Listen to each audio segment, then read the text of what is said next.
दीपू चौहान जी, बहुत बहुत स्वागत है आपका डी टुडे पे।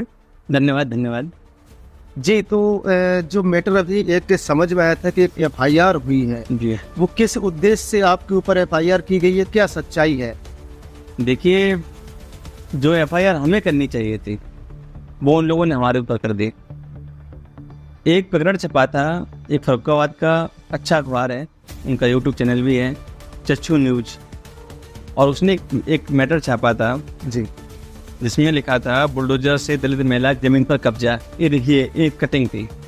हमने इसमें ना कुछ लिखा ना मैंने कुछ किया, बस इसी खबर को, अखबार की खबर को, भाई कटिंग को सभी वायरल कर सकते हैं, बिल्कुल, तो मैंने इस कटिंग को वायरल कर दिया। तो इन्होंने जो विधायिका जी के समर्थक हैं, यहाँ के टिल्लू गुप्ता जी, नगर अध्यक्ष हैं यहाँ के, उन्होंने मेरे ऊपर मानहानि का मुकदमा कर दिया, और ऐसा मुकदमा किया जिसकी जमानत हाई कोर्ट में है। तो मैंने हाई कोर्ट में हालांकि बिल डाली हुई है, अग्रिम जमानत के लिए कहा है, और जबकि ये महिला चिल्ला चिल्ला के बोल रही है। देखिए, क्या मैटर है आपकी कन्नौज जिलाधिकारी को प्रार्थना पत्र है, इसलिए दिया अर्चना पांडे जो है वो जमीन पे कब्जा कर रही है। ये अर्चना पांडे कौन है? विधायक है। किस तरीके से कब्जा कर रहे हैं? क्या उनके नाम पर कोई जमीन है क्या? किस तरीके? नहीं, उनके नाम कुछ नहीं है। फिर कैसे? क्या उन्होंने मेरे जो विरोधी थे जी, उनके नाम फर्जी वसीयत बनवाई, उसके द्वारा अपने नौकर जो दयाराम है उसके नाम चढ़वा ली। ये 9/6/2022 इन्होंने चढ़वाई। अच्छा, फिर उसके बाद क्या घटना? फिर उसके बाद 14/6/22 को इनने अपने नौकर के नाम चढ़वा दिए। जब हमको पता लगा तो हमने खारिज करवा दिए। अब मेरा लखनऊ में चल गया। ये मुकदमा जो वसीयत थी वो खारिज हो चुकी है। वसीयत जैसे मैंने अपने सारे कागज लगाए, तहसीलदार को दिखाया। वसीयत कहाँ से खारिज हुई? यहाँ तहसीलदार के यहाँ हुई, उन लोगों की हुई। अच्छा, उन लोगों के यहाँ। अब आपने माननीय न्यायालय पर राजस्व परिषद में मुकदमा डाला, उस पर विचारा देने। जी, फिर भी वो नहीं मार रहे, काम करा रहे। हाँ। अगर इस तरीके से अगर नहीं रुका तो आगे क्या करेंगे आप? आगे फिर मुख्यमंत्री के पास वही धरना देंगे जाके।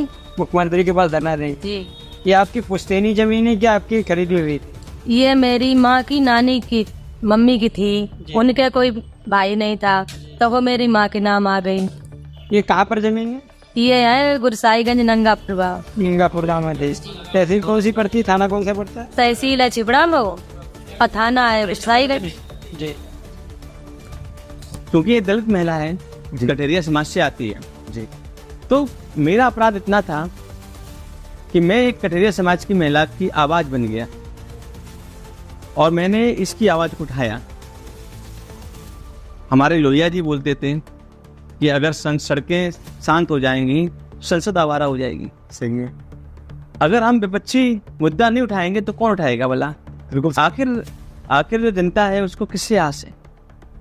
हम लोगों से आस है कि नहीं? इस लाल टोपी से आस है कि नहीं? हमारे नेता अखिलेश यादव जी से आस है। तो जो कब्जा हो रहे हैं अवैध, तो अगर किसी अखबार ने छापा है उसको, तो उसको उठाना हमारा स्वाभाविक धर्म है। अगर नहीं उठाएंगे तो फिर विपक्ष किस बात का हमारा? इस महिला को कायदे अनुसार मुख्यमंत्री जी बुलाना चाहिए, उस मुख्यमंत्री जी को मिलना चाहिए इस महिला से।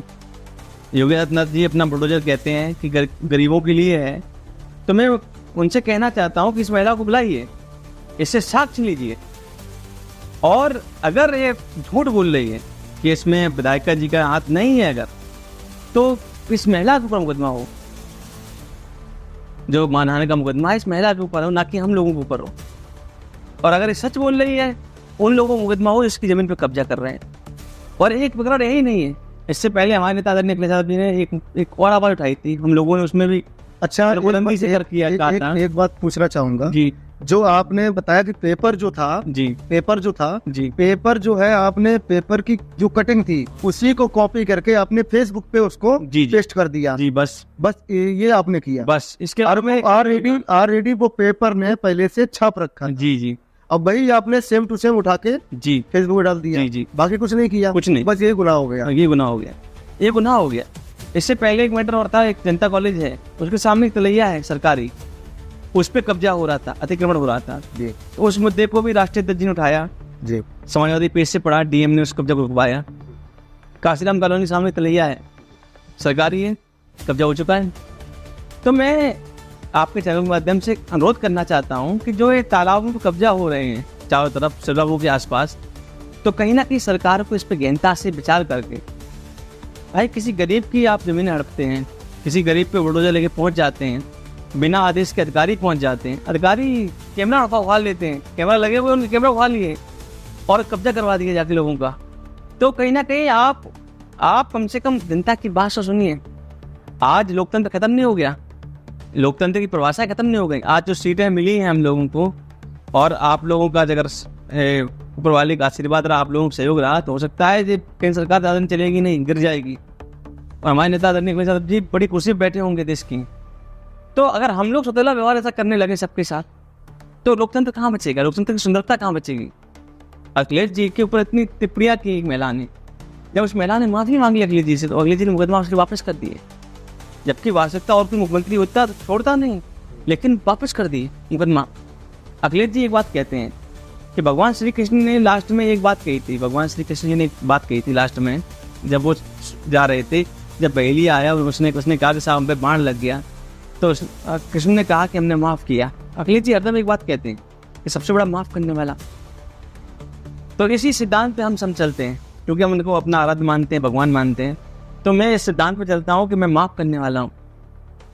अगर जिन लोगों ने मुकदमा लिखवाया है वो अगर सार्वजनिक होकर माफ़ी मांग लें, तो माननीय न्यायालय से जो मुकदमा करवा रहे हैं इन लोगों के खिलाफ मानहानि का, तो मैं नहीं करवाऊंगा, मैं इन पे कराऊंगा मुकदमा।